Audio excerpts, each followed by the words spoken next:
বন্ধুরা, একদিকে রয়েছে শেখ মুজিবুর রহমান আর অন্যদিকে রয়েছে জিয়াউর রহমান। এই দুইজন নেতাকে বাংলাদেশের মাথা বলা হয়, কিন্তু প্রশ্নটি হচ্ছে শেখ মুজিবুর সেরা নাকি জিয়াউর রহমান সেরা? এই দুইজন ব্যক্তি মানুষ হিসেবে কেমন ছিলেন সেটা পরে দেখা যাবে। আসলে আমাদের দেখতে হবে তারা শাসক হিসেবে কেমন ছিলেন, আর এর উত্তর খুঁজতে হলে আমাদের জানতে হবে তাদের শাসনামল কেমন ছিল, তাদের শাসনামলে বাংলাদেশের অবস্থা কেমন ছিল। আজকের এই ভিডিওটি দেখলে আপনি সম্পূর্ণ বুঝতে পারবেন যে শেখ মুজিবুর রহমানের শাসনামল কেমন ছিল আর জিয়াউর রহমানের শাসনামল কেমন ছিল। আজকের ভিডিওটি কিন্তু অনেক বড় হতে চলেছে, কারণ এই দুইজন ব্যক্তিকে নিয়ে অনেক রিসার্চ করে ভিডিওটি তৈরি করা হয়েছে। আমি আগেই বলে দিতে চাই, আমি কোনো দলের লোক নয়, আমি শুধুমাত্র আপনাদের সামনে সঠিক তথ্য প্রচার করছি। তো ভিডিওটি না টেনে সম্পূর্ণ দেখতে থাকুন। আশা করি আপনারা জাজ করতে পারবেন জিয়াউর রহমান সেরা নাকি শেখ মুজিবুর রহমান সেরা। প্রথমে আমরা জানবো জিয়াউর রহমান সম্পর্কে, তারপরে আমরা জানবো শেখ মুজিবুর রহমানের শাসনামল সম্পর্কে। তো জিয়াউর রহমান জন্মগ্রহণ করেছিলেন 1936 সালে। তার জন্মস্থান হচ্ছে বগুড়াতে। ইনি হচ্ছে জিয়াউর রহমানের পিতা আর ইনি হচ্ছেন তার মা। 5 ভাই বোনের মধ্যে জিয়াউর রহমান ছিল দ্বিতীয়। জিয়াউর রহমানের বাবা কলকাতায় একজন রসায়নবিদ হিসেবে কাজ করতেন। জিয়াউর রহমানের শৈশব কিছুটা কলকাতায় আর কিছুটা বগুড়ায় কেটেছে। এরপর যখন ভারত ভাগ হয়ে যায় তখন তার বাবা পশ্চিম পাকিস্তানের করাচিতে বদলি হয়ে যায়। এরপর জিয়াউর রহমান কলকাতা ত্যাগ করে করাচি একাডেমিক স্কুলে ভর্তি হন। 1952 সালে তিনি করাচি একাডেমি স্কুল থেকে মাধ্যমিক শিক্ষা সমাপ্ত করেন। এরপর তিনি 1953 সালে করাচিতে ডিজে কলেজে ভর্তি হন। একই বছর কাকন মিলিটারি একাডেমিতে অফিসার ক্যাডেট হিসেবে যোগদান করেন এবং 1955 সালে সামরিক বাহিনীতে কমিশন লাভ করেন। এরপর 1957 সালে তিনি ইস্ট বেঙ্গল রেজিমেন্টে বদলি হন, আর তখনই তিনি বাংলাদেশে চলে আসেন। আর 1959 থেকে 1964 সাল পর্যন্ত পাকিস্তান সেনাবাহিনীর গোয়েন্দা বিভাগে কাজ করেন। এরপর 1960 সালে তিনি বিয়ে করেন খালেদা জিয়াকে। বিয়ের আগে তার নাম ছিল খালেদা খানম। বিয়ের কয়েক বছর পর 1965 সালে খালেদা জিয়া দিনাজপুর থেকে করাচি তার স্বামীর কাছে চলে যান। 1965 সালে পাকিস্তান এবং ভারত যুদ্ধ লেগেছিল। তখন পাঞ্জাবে জিয়াউর রহমানের নেতৃত্বে ওই ব্যাটালিয়ন যুদ্ধ জয়লাভ করে। এরপর জিয়ার কোম্পানি সর্বাধিক বীরত্বের মেডেল পায়। এরপর 1966 সালে জিয়াউর রহমান বাংলাদেশ মিলিটারি একাডেমি বা বিএমএতে যোগদান করেন। একই সাথে তিনি কমান্ড অ্যান্ড স্টাফ কলেজে উচ্চতর প্রশিক্ষণ নেন। এরপর 1969 সালে তিনি জার্মানিতে উচ্চতর গোয়েন্দা প্রশিক্ষণ নিতে যান। সেখানে কয়েক মাস কাজ করেন ব্রিটিশ সেনাবাহিনীর সাথে। 1969 সালে তিনি মেজর পদে পদোন্নীত হন। বাংলাদেশের স্বাধীনতা যুদ্ধ শুরুর আগে 1970 সালে চট্টগ্রামে ইস্ট বেঙ্গল রেজিমেন্টে সহ অধিনায়ক হিসেবে যোগদান করেন। তার ওই রেজিমেন্টের সহকর্মী কর্নেল অলি আহমেদ বিবিসিকে বলেন, তখনই জিয়াউর রহমান বাংলাদেশের রাজনৈতিক পরিস্থিতির প্রেক্ষাপটে সেনাবাহিনীতে বিদ্রোহ করার পরিকল্পনা নিয়েছিলেন। তিনি বলেন, প্রায় সময় দেখতাম তিনি দেশের ব্যাপারে খুবই চিন্তিত থাকতেন। এক পর্যায়ে তিনি আমাকে বললেন, নির্বাচনের পরে পাকিস্তান থেকে নতুন সেনাদল আসছে, এর পাশাপাশি অস্ত্র আসছে। মনে হয় পশ্চিম পাকিস্তানের সেনাবাহিনীর সদস্যরা শেখ মুজিবুর রহমানকে প্রধানমন্ত্রী হিসেবে মেনে নেবে না কিংবা বাঙালিদের হাতে ক্ষমতা হস্তান্তর করবে না। এতে আমাদের কি করণীয়? অলি আহমেদ বলেন, এর এক পর্যায়ে আমরা বিদ্রোহের পরিকল্পনা করলাম। এরপর আসে 1971 সালের 25 মার্চ রাত। পাকিস্তানি হানাদার বাহিনী বাঙালিদের উপরে আক্রমণ করে। এরপর 8ম ইস্ট বেঙ্গল রেজিমেন্টের সদস্যরা বিদ্রোহ করেন। তাদেরকে নেতৃত্ব দিয়েছিল জিয়াউর রহমান। অলি আহমেদ বলেন, যখন আমরা শুনলাম পাকিস্তান সেনাবাহিনী বর্বর নৃশংস হত্যাকাণ্ডের মাধ্যমে সমগ্র ঢাকাকে তাদের নিয়ন্ত্রণে নিয়ে এসেছে, চট্টগ্রাম থেকে একমাত্র তখন শহীদ রাষ্ট্রপতি জিয়াউর রহমানের নেতৃত্বে আমরা বিদ্রোহ করি। পরবর্তী পর্যায়ে 27 তারিখ আমরা সিদ্ধান্ত নিলাম জিয়া সাহেব দেশের স্বাধীনতা ঘোষণা করবেন এবং তিনি বাংলাদেশের স্বাধীনতা ঘোষণা করলেন।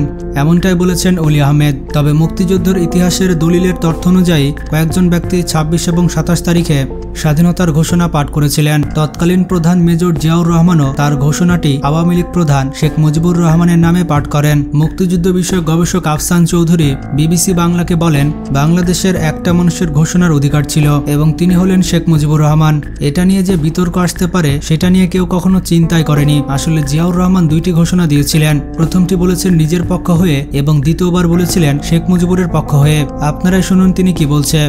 I, Major Ziaur Rahman, do hereby declare independence of Bangladesh on behalf of our great national leader, Bangabandhu Sheikh Mujibur Rahman. Bangladesh সরকারের তথ্য মন্ত্রণালয় কর্তৃক 1982 সালে প্রকাশিত বাংলাদেশের স্বাধীনতা যুদ্ধ দলিলপত্র 3য় খণ্ডে বলা হয়েছে, 26 মার্চের প্রথম প্রহরে পাকিস্তানি বাহিনীর হাতে ধরা পড়ার আগেই শেখ মুজিবুর রহমান বাংলাদেশকে স্বাধীন ঘোষণা করে একটি তার বার্তা পাঠান। 25 মার্চ মধ্যরাতের পর অর্থাৎ 26 মার্চের প্রথম প্রহরে এই ঘোষণা দেন বঙ্গবন্ধু শেখ মুজিবুর রহমান, যা পরবর্তীতে ইপিআর এর ট্রান্সমিটারের মাধ্যমে সারা দেশে ছড়িয়ে পড়ে। পরবর্তী পরবর্তীতে চট্টগ্রামের স্থানীয় একটি বেতার কেন্দ্র থেকে ২৬ ও ২৭ মার্চ বেশ কয়েকজন শেখ মুজিবের পক্ষে স্বাধীনতার ঘোষণা পাঠ করেন। মেজর জিয়া এবং তার বাহিনী সামনের সারি থেকে বাংলাদেশের মুক্তিযুদ্ধ পরিচালনা করেছেন এবং বেশ কয়েকদিন তারা চট্টগ্রাম অঞ্চল এবং নোয়াখালী অঞ্চল তাদের নিয়ন্ত্রণে রাখতে সক্ষম হন। পরবর্তীতে পাকিস্তানের সামরিক বাহিনীর অভিযানের মুখে কৌশলগতভাবে তারা সীমান্ত অতিক্রম করেন। ১০ এপ্রিল মুজিবনগর সরকার গঠন হয়। ১৭ এপ্রিল মুজিবনগর সরকার শপথ গ্রহণ করেন। আর শপথ গ্রহণ অনুষ্ঠানের পরে জিয়াউর রহমান ১ নম্বর সেক্টরের কমান্ডার হিসেবে নিযুক্ত হন এবং চট্টগ্রাম, পার্বত্য চট্টগ্রাম, নোয়াখালী, রাঙামাটি এবং ফেনী সহ বিভিন্ন অঞ্চলে মুক্তিযুদ্ধ সংগঠিত করেন। তিনি মুক্তিযুদ্ধের সময় জেড ফোর্স গঠন করেন এবং জেড ফোর্স পরিচালনা করেছিলেন। স্বাধীনতা যুদ্ধে জিয়াউর রহমান যুদ্ধ পরিকল্পনা ও তার বাস্তবায়নে গুরুত্বপূর্ণ ভূমিকা পালন করেন। তার হাতে জেড ফোর্স থাকার পাশাপাশি তিনি ১১ নম্বর সেক্টরের কমান্ডার ছিলেন। দীর্ঘ ৯ মাস রক্তক্ষয়ী যুদ্ধের পর বাংলাদেশ পাকিস্তানের কাছ থেকে মুক্ত হলে স্বাধীন দেশে মেজর জিয়াউর রহমান ফিরে আসেন। এরপর ১৯৭২ সালে সেনাবাহিনী ডেপুটি চিফ অফ স্টাফ হিসেবে প্রমোশন লাভ করেন। ১৯৭৩ সালের মাঝামাঝি তিনি ব্রিগেডিয়ার পদে এবং বছরের শেষের দিকে তিনি মেজর জেনারেল পদে পদোন্নতি পান। মুক্তিযুদ্ধের বীরত্বের জন্য বাংলাদেশ সরকার তাকে বীর উত্তম পুরস্কার দেয়। এরপর শেখ মুজিব হত্যাকাণ্ডের পর বাংলাদেশের রাজনীতিতে যে অস্থিরতা এবং সংকট তৈরি হয় তার ফলশ্রুতিতে ৩রা নভেম্বর সেনাবাহিনীর আরেকটি অংশ পাল্টা অভ্যুত্থান করে। মেজর জেনারেল খালেদ মোশাররফের নেতৃত্বে সেই পাল্টা অভ্যুত্থান হয়। শেখ মুজিবুর রহমানকে হত্যার পর খন্দকার মুস্তাক আহমেদ রাষ্ট্রপতি হলেও সবকিছুর কলকাঠি নাড়ছিল হত্যাকাণ্ডের সাথে জড়িত সেনাবাহিনীর কর্মকর্তারা। তখন সেনাবাহিনীর চেন অফ কমান্ড ভেঙে পড়েছিল। এর পাল্টা পদক্ষেপ হিসেবে এসেছিল ৩ নভেম্বরের অভ্যুত্থান। এই অভ্যুত্থানের মাধ্যমে রাষ্ট্রপতি খন্দকার মুস্তাক আহমেদকে ক্ষমতাচ্যুত করা হয় এবং বন্দী করা হয় মেজর জেনারেল জিয়াউর রহমানকে। খালেদ মোশাররফের এই অভ্যুত্থান স্থায়ী হয়েছিল মাত্র ৪ দিন। ৭ নভেম্বর আরেকটি পাল্টা অভ্যুত্থানে নিহত হন খালেদ মোশাররফ এবং আরও কয়েকজন ঊর্ধ্বতন সেনা কর্মকর্তা। এরপর সৈনিকরা মুক্ত করে জিয়াউর রহমানকে। এরপর ক্ষমতার কেন্দ্রে চলে আসে মেজর জিয়াউর রহমান। এরপর থেকে শুরু হয় তার শাসনকাল। ৩ নভেম্বর ১৯৭৫ সালে খন্দকার মুস্তাককে ক্ষমতাচ্যুত করেন খালেদ মোশাররফের সৈনিকরা। এরপর ১৯৭৫ সালের ৫ নভেম্বর ক্ষমতাচ্যুত হন খন্দকার মুস্তাক আহমেদ। এরপর ৬ নভেম্বর রাষ্ট্রপতি হিসেবে দায়িত্ব গ্রহণ করেন বিচারপতি আবু সাদাত। কিন্তু ৭ নভেম্বর পাল্টা অভ্যুত্থানের ফলে বন্দিদশা থেকে মুক্ত হয়ে ক্ষমতার কেন্দ্রে চলে আসে জিয়াউর রহমান। আবু সাদাত মোহাম্মদ সায়েম একাধারে রাষ্ট্রপতি এবং প্রধান সামরিক আইন প্রশাসক ছিলেন। এই সময় জিয়াউর রহমান ছিলেন উপপ্রধান সামরিক আইন প্রশাসক। কিন্তু ১ বছর পরে ১৯৭৬ সালে রাষ্ট্রপতি সায়েমকে সরিয়ে প্রধান সামরিক আইন প্রশাসকের দায়িত্ব নিয়ে নেন। এর ঠিক কয়েক মাস পরেই রাষ্ট্রপতি সায়েমকে ক্ষমতা থেকে সরিয়ে জিয়াউর রহমান নিজেকে রাষ্ট্রপতির পদে অধিষ্ঠিত করেন। রাষ্ট্রপতি হবার ১.৫ বছরের মাথায় জিয়াউর রহমান বাংলাদেশ জাতীয়তাবাদী দল বা বিএনপি গঠন করে। জিয়াউর রহমানের গঠিত রাজনৈতিক দল বিএনপি নতুন এক চ্যালেঞ্জ ছুড়ে দেয় শেখ মুজিবুর রহমানের তৈরি আওয়ামী লীগের প্রতি। জিয়াউর রহমানের নেতৃত্বে মধ্য ডানপন্থী রাজনৈতিক দলের আবির্ভাব ঘটে। জিয়াউর রহমান ক্ষমতায় থাকাকালীন বিএনপি হয়ে ওঠে অত্যন্ত শক্তিশালী এবং ক্ষমতাসীন দল। জেনারেল জিয়াউর রহমানের শাসনামলে বাংলাদেশের রাজনীতি, অর্থনীতি এবং কূটনীতি পরিবর্তন হয়েছিল। এই সকল ঘটনা অনেকের দৃষ্টিতে ইতিবাচক, আবার অনেকের কাছে নেতিবাচক। এরপরে আসে বহুদলীয় রাজনৈতিক প্রবর্তন। জিয়াউর রহমান ক্ষমতায় থাকাকালে বাংলাদেশ একদলীয় শাসন ব্যবস্থা থেকে বহুদলীয় রাজনীতিতে ফেরে। বহুদলীয় রাজনীতির পুনর্বর্তনের ফলে তৎকালীন বাংলাদেশে একটি মৌলিক পরিবর্তন আসে। এর ফলে ধর্মভিত্তিক রাজনীতির পথ উন্মুক্ত হয়। জামায়াতের মতো রাজনৈতিক দল রাজনীতি করার সুযোগ পায়। বাংলাদেশ স্বাধীন হওয়ার পরে ১৯৭২ সালে ধর্মভিত্তিক রাজনীতি নিষিদ্ধ হয়েছিল, কিন্তু জিয়াউর রহমানের নীতির কারণে ধর্মভিত্তিক দলগুলো সুযোগ পায়। এরপর আছে বাংলাদেশি জাতীয়তাবাদ। বাংলাদেশের সংবিধানে জাতীয়তাবাদের ভিত্তি ছিল বাঙালি, কিন্তু জিয়াউর রহমান ক্ষমতা পাবার পরে বাংলাদেশি জাতীয়তাবাদ নামে নতুন ধারা চালু করেন এবং সংবিধানে সেটি অন্তর্ভুক্ত করেন। জিয়াউর রহমান প্রবর্তিত বাংলাদেশি জাতীয়তাবাদী প্রবর্তে অধ্যাপক এমাজউদ্দিন আহমেদ বাংলা পিডিআই লিখেছেন, বাংলাদেশে বিভিন্ন জাতিগোষ্ঠীর মানুষ বসবাস করে। তাদের মতামত এক নয়, তাদের সংস্কৃতি এবং জীবনযাত্রার মান এবং ধরন একেবারে আলাদা। তাই জিয়া মনে করেন যে শুধুমাত্র ভাষা আর সংস্কৃতির ভিত্তিতে নয়, ভূখণ্ডের ভিত্তিতে জাতীয়তাবাদকে গ্রহণ করা উচিত। আর জিয়াউর রহমানের কারণে সকল ধর্মের মানুষ, সকল বর্ণের মানুষ এবং উপজাতিরাও বাঙালি হিসেবে পরিচিতি পায়। এখন আসা যাক পররাষ্ট্রনীতির কাছে। জিয়াউর রহমানের পররাষ্ট্রনীতি কেমন ছিল? বিশ্লেষকদের অনেকেই মনে করেন জিয়াউর রহমানের শাসনামলে বাংলাদেশের পররাষ্ট্রনীতি ভারত ও সোভিয়েত ইউনিয়ন থেকে বেরিয়ে আমেরিকা এবং চীনের সাথে সুসম্পর্ক তৈরি করে। জিয়াউর রহমান ভারত বিরোধী ভূমিকায় যাননি, তবে তিনি চায়না, আমেরিকা এবং সৌদি আরবের সাথে খুবই ভালো সম্পর্ক গড়ে তোলেন। তবে চায়না, আমেরিকা এবং সৌদি আরব বাংলাদেশের স্বাধীনতা বিরোধী দেশ ছিল। রাষ্ট্রবিজ্ঞানী এমাজউদ্দিন আহমেদ বলেন, জিয়াউর রহমানের সময় মুসলিম বিশ্বের সাথে বাংলাদেশের সম্পর্ক অনেক ভালো হতে থাকে। মুসলিম দেশগুলোর সাথে ইসলামী সংহতির ভিত্তিতে কূটনৈতিক সম্পর্ক জোরদার করার জন্য বাংলাদেশের সংবিধানে একটি অনুচ্ছেদ যোগ করেন জিয়াউর রহমান। দক্ষিণ এশিয়ার জোট সার্ক গঠনের ক্ষেত্রে জিয়াউর রহমান অগ্রণী ভূমিকা পালন করেছেন। এছাড়া তার শাসনামলে বাংলাদেশ জাতিসংঘ নিরাপত্তা পরিষদে অস্থায়ী সদস্য হিসেবে নির্বাচিত হয়। এবার আসা যাক স্বাধীনতা বিরোধীদের সাথে আপোষ। তার শাসনামলের সবথেকে বেশি অভিযোগ হচ্ছে যেসব ব্যক্তি বাংলাদেশের স্বাধীনতার রাজনৈতিক বিরোধিতা করেছিল কিংবা পাকিস্তান সরকারের প্রতি অনুগত ছিল তাদেরকে মন্ত্রিসভায় স্থান দেওয়া হয়। এদের মধ্যে অন্যতম হচ্ছে শাহ আজিজুর রহমান। জিয়াউর রহমানের শাসনামলে শাহ আজিজুর রহমান প্রধানমন্ত্রী ও জাতীয় সংসদ নেতা নির্বাচিত হন। বাংলাদেশের স্বাধীনতা লাভের পর দালাল আইনে গ্রেফতার করা হয় শাহ আজিজুর রহমানকে। পরিশেষে সবাই মনে করেন জিয়াউর রহমান সবাইকে অন্তর্ভুক্ত করে রাজনীতি ও দেশ পরিচালনা করতে চেয়েছিলেন। জিয়াউর রহমানের অত্যন্ত ভালো কাজ ছিল 19 দফা কর্মসূচি। জিয়াউর রহমানের শাসনামলে একটি উল্লেখযোগ্য দিক ছিল 19 দফা কর্মসূচি। এই কর্মসূচির মধ্যে অর্থনৈতিক, রাজনৈতিক এবং সামাজিক বিভিন্ন দিক অন্তর্ভুক্ত ছিল। জিয়াউর রহমানের সমর্থকদের মতে এই কর্মসূচি ছিল উন্নয়নমুখী রাজনীতির অংশ। 19 দফা কর্মসূচির লক্ষ্য ছিল কৃষি উৎপাদন, জনসংখ্যা নিয়ন্ত্রণ, খাদ্যে স্বয়ংসম্পূর্ণতা অর্জন, প্রশাসনের বিকেন্দ্রীকরণ, ব্যক্তিখাতে শিল্প প্রতিষ্ঠানের বিকাশ। এই কর্মসূচির মধ্যে একটি আলোচিত বিষয় ছিল খাল খনন কর্মসূচি এবং গ্রাম সরকার ব্যবস্থা চালু করা। জিয়াউর রহমান রাষ্ট্রপতি থাকা অবস্থাতেই 1979 সালে অনুষ্ঠিত হয় দ্বিতীয় সংসদ নির্বাচন। এই নির্বাচনে বিএনপি 298টি আসনের মধ্যে 207টিতে জয়লাভ করে। তখন মালেক উকিলের আওয়ামী লীগ 39টি এবং মিজানুর রহমানের নেতৃত্বে আওয়ামী লীগ 2টি আসন লাভ করে। কিন্তু জিয়াউর রহমান ক্ষমতায় থাকার সময় সেনাবাহিনী এবং বিমান বাহিনীতে দফায় দফায় অভ্যুত্থানের চেষ্টা হয়। তবে প্রতিটি অভ্যুত্থানের চেষ্টা কঠোর হাতে দমন করেন জিয়াউর রহমান। জিয়াউর রহমান পুলিশ বাহিনীকে শক্তিশালী করেন এবং পুলিশ বাহিনীর সংখ্যা আগের থেকে প্রায় দ্বিগুণ করে তিনি তাদের যথাযথ প্রশিক্ষণের ব্যবস্থা করেন। জিয়াউর রহমান 1976 সালের 8 মার্চ মহিলা পুলিশ গঠন করেন এবং তিনি 1976 সালে গ্রাম প্রতিরক্ষা বাহিনী গঠন করেন। 1977 সালের 20 ফেব্রুয়ারি 21 পদক প্রবর্তন করেন। জিয়াউর রহমান অসম্ভব জনপ্রিয় ছিলেন। অনেক উচ্চপদস্থ সামরিক কর্মকর্তা জিয়াউর রহমানের বিরুদ্ধে ষড়যন্ত্রে লিপ্ত হন। সামনে বিপদ আছে জেনেও চট্টগ্রামের স্থানীয় সেনা কর্মকর্তাদের মধ্যে অনেক ঝগড়া লেগেছিল। সেটাই মিটাতে গিয়েছিলেন 1981 সালে এবং সেখানে চট্টগ্রামের সার্কিট হাউসে থাকেন। তারপর 30 মে শুক্রবার গভীর রাতে সার্কিট হাউসে এক ব্যর্থ সামরিক অভ্যুত্থানে জিয়াউর রহমান মৃত্যুবরণ করেন। জিয়াউর রহমানকে ঢাকার শেরেবাংলা নগরে দাফন করা হয়। প্রেসিডেন্ট জিয়ার জানাজায় লক্ষ লক্ষ মানুষ এসেছিল। চারিদিকে শুধু গিজগিজ করছিল। এটি ছিল উপমহাদেশের অন্যতম সেরা জনসমাগম। এখানে ছিল প্রায় 20 লক্ষ মানুষ। মানে একটি হজে যে পরিমাণ মানুষ থাকে, একটি মানুষ কত ভালো এবং কত খারাপ তা তার জানাজার লোক সংখ্যা দেখলে বুঝতে পারবেন। এরকম ভিড় হয়েছিল দেলার হোসেন সাইদের জানাজায়।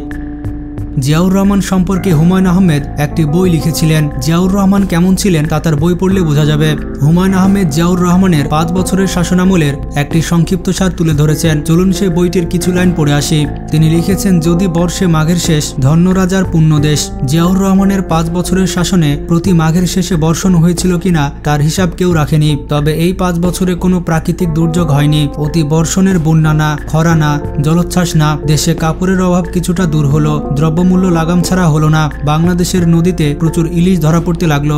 বাংলাদেশের মানুষ মনে করতে শুরু করলো অনেকদিন পর তারা এমন একজন রাষ্ট্রপ্রধান পেয়েছেন যিনি সৎ। নিজের জন্য কিংবা নিজের আত্মীয় স্বজনদের জন্য টাকা পয়সা লুটপাটের চিন্তা তার মাথায় নেই, বরং তার মাথায় আছে দেশের জন্য চিন্তা। তিনি খাল কেটে দেশ বদলাতে চান। জিয়া মানুষটা সৎ ছিলেন, এতে কোনো সন্দেহ নেই। লোক দেখানো সৎ না, আসলেই সৎ। তার মৃত্যুর পর দেখা গেল জিয়া পরিবারের কোনো সঞ্চয় নেই। বন্ধুরা, জিয়াউর রহমান সম্পর্কে আপনারা জানতে পারলেন।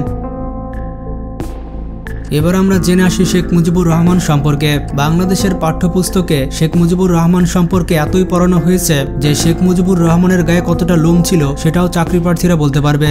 এক প্রকার শেখ মুজিব সম্পর্কে না জানলে চাকরি হবে না। তো শেখ মুজিব কেমন ছিল সেটা সবাই পাঠ্যপুস্তকে পড়েছে, কিন্তু তার যে ইতিহাসটা লুকানো হয়েছিল সেটাই আমরা এখন জানবো। শেখ মুজিবুর রহমানের শাসনামল ছিল 1972 থেকে 75, আর শেখ হাসিনা ক্ষমতায় থাকাকালীন 1972 থেকে 75 সাল পর্যন্ত কোনো ইতিহাস মানুষকে পড়তে দেওয়া হয়নি। এই ইতিহাস সম্পর্কে পড়লেই মানুষ জানতে পারবে শেখ মুজিবের শাসনামল কেমন ছিল।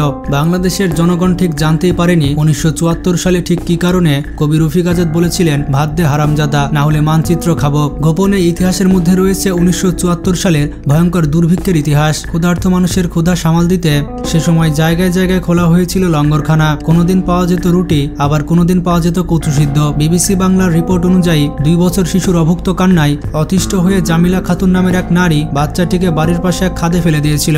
অবশ্য জমিলা খাতুনের সেই ছেলের ভাগ্য ভালো ছিল, যার কারণে সে প্রাণে বেঁচে যায়। শিয়ালের মুখ থেকে পাড়ার লোকজন ছেলেটিকে বাঁচিয়ে এনেছিল। 1974 সালের দুর্ভিক্ষ নিয়ে অস্ট্রেলিয়ার সাংবাদিক জন বিলজার একটি ডকুমেন্টারি তৈরি করেছিলেন। এই ডকুমেন্টারি ছিল 27 মিনিটের। সেখানে তিনি তুলে ধরেছিলেন বাংলাদেশের মতো একটি কনজারভেটিভ দেশে মেয়েরা তাদের কাপড় বিক্রি করে খাবার কিনেছিল, গায়ের কাপড় বিক্রি করে খাবার খেয়েছিলেন বাসন্তী। এরপর তিনি জাল দিয়ে তার লজ্জা নিবারণ করার চেষ্টা করেছিলেন। এই ছবিটি প্রকাশ করা হয় দৈনিক ইত্তেফাকে। এমন দুর্ভিক্ষে কবি রফিক আজাদ লিখেছিলেন, ভাত দে হারামজাদা নয়তো মানচিত্র খাবো। শেখ মুজিবের সময় রাজনীতিতে তখন বিরাজ করছিল চরম রকমের অস্থিরতা। সে সময় কিউবা দেশের কাছে বাংলাদেশ পাট বিক্রি করেছিল। বিভিন্ন ঐতিহাসিক এই বিষয়টিকে দুর্ভিক্ষের কারণ হিসেবে দেখে। কিউবার কাছে পাট বিক্রির সিদ্ধান্তে আমেরিকার সাথে সাথে বাংলাদেশকে সাহায্য করা বন্ধ করে দেয়। খাদ্য নিয়ে বাংলাদেশের পথে যে জাহাজ ছিল, আমেরিকা সেই জাহাজটি ফিরিয়ে নেয়। এমনকি দেশে কোনো খাদ্যের প্রাইভেট স্টকও ছিল না। আন্তর্জাতিক বাজারে তেলের দাম বৃদ্ধি, পরিবহন খরচ বৃদ্ধি, লাগামহীন মূল্যস্ফীতি সব মিলিয়ে পরিস্থিতি ছিল শেখ মুজিবুর রহমানের নিয়ন্ত্রণের বাইরে। তবে এই যুক্তিগুলো অনেকের কাছে ভিত্তিহীন। বিভিন্ন ইতিহাসবিদ মনে করেন 1974 সালের দুঃশাসনের কারণে বাংলাদেশে চরম দুর্ভিক্ষ হয়েছিল। অমর্ত্য সেন তার বই লিখেছিলেন 1974 সালে সব থেকে বেশি খাদ্য উৎপাদন হয়েছিল, কিন্তু দুর্ভিক্ষ হওয়ায় সেখানে 3 লক্ষ মানুষ মারা গিয়েছিল। নোবেল বিজয়ী অমর্ত্য সেন তার প্রভার্টি এবং ফেমিনিস্ট বইয়ে কথাটি লিখেছিলেন। খাদ্যশস্য বন্টনের অভাব, দুর্নীতি এবং স্বজনপ্রীতি, এর পাশাপাশি পার্শ্ববর্তী দেশে চোরাচালানি। এমনকি শেখ মুজিবুর রহমান সে সময় বলেছিল, সবাই পায় সোনার খনি আর আমি পেয়েছি চোরের খনি। এই সময় লন্ডনের গার্ডিয়ান পত্রিকায় একটি প্রতিবেদন প্রকাশ করা হয়। সেখানে বলা হয়েছিল তৎকালীন দুর্ভিক্ষের জন্য বর্তমান সরকারই দায়ী। প্রতি বছর চোরাচালান হয়ে যে পরিমাণ চাল ভারতে যায় তার পরিমাণ ছিল 10 লক্ষ টন। এরই মধ্যে 1975 সালের 17 মার্চ শেখ মুজিবের 55তম জন্মদিনে 55 পাউন্ডের কেক কাটা হয়েছিল। এদিকে দেশের মানুষ দুর্ভিক্ষে মরছে, আর শেখ মুজিব তার জন্মদিনে 55 পাউন্ড ওজনের কেক কেটেছে। 6 তারিখে ইত্তেফাক পত্রিকা একটি প্রতিবেদন করে সেই সময় 21 লক্ষ টাকার মদ এবং সিগারেট বাইরের দেশ থেকে আমদানি করা হয়েছিল, আর এই সবগুলোই ছিল সরকারি টাকায়। যখন হাজার হাজার মানুষ না খেয়ে মরেছে, তখন শেখ কামাল এবং শেখ জামালের বিয়ে হয় সোনার মুকুট মাথায় দিয়ে। রাষ্ট্রীয় সম্পদ ব্যবহার করে তারা আমোদ ফুর্তি করেছে, তারা ধুমধাম করে বিয়ে করেছে। বিয়ের পরের দিন প্রত্যেকটি পত্রিকায় ছাপানো হয় প্রধানমন্ত্রীর 2 ছেলে সোনার মুকুট মাথায় দিয়ে বিয়ে করেছে। শেখ মুজিবের ইতিহাস 1972 সাল থেকে 1975 সাল পর্যন্ত লুকানো হয়েছে। বাংলাদেশের মুক্তিযুদ্ধের পুরোটা সময় শেখ মুজিব পাকিস্তানের জেলে বন্দী ছিলেন। বাংলাদেশে কি পরিমাণ যুদ্ধ হয়েছে এবং কি পরিমাণ ক্ষয়ক্ষতি হয়েছে তা শেখ মুজিবুর রহমান ভালো করে জানতেন না। 1972 সালে যখন শেখ মুজিবুর রহমান বাংলাদেশে ফেরত এলেন, বাংলাদেশ তখন যুদ্ধ বিধ্বস্ত। দেশে ফরেন রিজার্ভ নেই, প্রশাসনে যথেষ্ট লোক ছিল না, মানুষের প্রচুর খাদ্যের অভাব ছিল, আইন শৃঙ্খলা বাহিনীর ডিসিপ্লিন ছিল না। বাংলাদেশের 24 সালের স্বাধীনতার পরও কিছুটা এমন পরিস্থিতি হয়েছিল। সে সময় শেখ মুজিবের উপরে বাংলাদেশের মানুষের ভরসা এবং আশা ছিল, যেমনটা বর্তমানে ডক্টর ইউনূসের প্রতি রয়েছে। তবে অনেকের মতে শেখ মুজিবুর রহমান মানুষের সেই প্রত্যাশা পূরণে চরমভাবে ব্যর্থ হন। তার এই ব্যর্থতার মূল কারণ ছিল স্বজনপ্রীতি এবং ক্ষমতার প্রতি লোভ। 1972 সালে দেশ গড়ার লক্ষ্যে নতুনভাবে কাজ শুরু হলো। 23 মার্চ জারি করা হলো গণপরিষদ আদেশ, কারণ দেশ চালাতে গেলে একটি আইন লাগবেই। এরই ফলে 1970 সালের নির্বাচনে নির্বাচিত 469 জন জনপ্রতিনিধির মধ্যে 403 জন সদস্য নিয়ে গণপরিষদ গঠিত হয়। এদিকে ডক্টর কামাল হোসেন এবং 34 জন সদস্য মিলে বাংলাদেশের সংবিধানের ড্রাফট তৈরি করতে শুরু করেন। এরপর মাত্র 4 মাসের মধ্যেই এই সংবিধান সংসদে পাশ হয়। 16 ডিসেম্বর 1972 সাল থেকে এই সংবিধান কার্যকর করা হয়। এই সময় সবকিছু ঠিকই ছিল, কিন্তু 1973 সালে সংবিধান অনুযায়ী বাংলাদেশে নির্বাচন অনুষ্ঠিত হয়। 7 মার্চে সে নির্বাচনের সময় রাষ্ট্রের ক্ষমতায় ছিলেন শেখ মুজিবুর রহমান। তিনি নিজেও নির্বাচনে অংশগ্রহণ নিয়েছিলেন। নিয়ম অনুযায়ী নির্বাচনের প্রার্থী হিসেবে রাষ্ট্রীয় সম্পদ তিনি ব্যবহার করতে পারবেন না, কিন্তু আইন অমান্য করে তিনি রাষ্ট্রীয় হেলিকপ্টার ভোটের প্রচারণার কাজে ব্যয় করেন। নির্বাচনী প্রচারণায় এ অনৈতিক সুবিধা নিয়ে প্রচুর পরিমাণে সমালোচনাও করা হয়েছিল, কিন্তু মুজিবের জনপ্রিয়তায় কমতি হলো না। মুজিব নিজের জনপ্রিয়তা এবং রাষ্ট্রীয় সম্পদ ব্যবহার করে সেই ভোটে নির্বাচিত হয়েছিলেন। তবে শেখ মুজিবুর রহমান এবার শুধুমাত্র বিজয়ে খুশি ছিলেন না, তিনি চেয়েছিলেন ভূমিধস বিজয়, মানে তিনি চেয়েছিলেন সংসদে যেন কোনো বিরোধী দল না থাকে, যেমনটা তার মেয়ে শেখ হাসিনা করেছিল। আর এই কারণে সে সময় নির্বাচনে বেশ কারচুপি হয়েছিল। বিভিন্ন রিপোর্টে বলা হয়েছে স্থানীয় নেতারা ভয়ভীতি দেখিয়ে অনেককে নির্বাচনে আসতে দেয়নি। অনেক কেন্দ্রে বিরোধী দল বেশি ভোট পেলেও শেষে আওয়ামী লীগ নেতাকেই পাশ করানো হয়। সে সময় আওয়ামী লীগ 11টি আসনে বিনা প্রতিদ্বন্দ্বিতায় বিজয় লাভ করেছিল। হয়েছিল। অনেকেই বলে থাকেন স্বাধীন বাংলাদেশে এটাই ছিল ভোট ডাকাতির প্রথম ঘটনা। এই নির্বাচনে আওয়ামী লীগ 300টি আসনের মধ্যে 293টি আসন পায়। এই পুরো নির্বাচনের কারচুপিতে সবথেকে বড় ভূমিকা পালন করে রক্ষী বাহিনী। আপনারা অনেকেই জানেন না এই রক্ষী বাহিনী কারা। মূলত যুদ্ধ পরবর্তী বাংলাদেশে শান্তি শৃঙ্খলা রক্ষায় শেখ মুজিবের অনুগত মুক্তিযোদ্ধাদের নিয়ে এই রক্ষী বাহিনী গঠন করা হয়েছিল। এই বাহিনী সে সময় আইন শৃঙ্খলা রক্ষায় কাজ করেছে, কিন্তু কিছুদিনের মধ্যে এই বাহিনী ভয়ঙ্কর হয়ে উঠতে থাকে। অনেক বিশ্লেষকরা বলে থাকেন শেখ মুজিবুর রহমান সে সময় বাংলাদেশ সেনাবাহিনীর ওপরে পূর্ণ আস্থা রাখতে পেরেছিলেন না। তাই তার স্বদেশ প্রত্যাবর্তনের মাত্র 1 মাসের মাথায় তার অনুগত মুক্তিযোদ্ধাদের নিয়ে এই রক্ষী বাহিনী গঠন করেন। বাংলাদেশের সেনাবাহিনীকে উন্নত না করে শেখ মুজিবুর রহমান এই রক্ষী বাহিনীকে অস্ত্র এবং সরঞ্জাম দিতে থাকে। তখন সেনাবাহিনীর মধ্যে একটি গুজব ছড়িয়ে পড়েছিল যে ভারতের সহায়তায় রক্ষী বাহিনী গড়ে তুলে সেনাবাহিনীকে বিলুপ্ত করে দেওয়া হবে। তো সব মিলিয়ে সংগ্রামে নেতৃত্ব দানকারী একজন নেতা হিসেবে শেখ মুজিবুর যতটা জনপ্রিয় ছিলেন, একজন শাসক হিসেবে তত জনপ্রিয় ছিলেন না। শেখ মুজিবুর যে সমস্ত উদ্যোগ গ্রহণ করেছিলেন সবগুলোই মূলত ব্যর্থ হয়েছিল।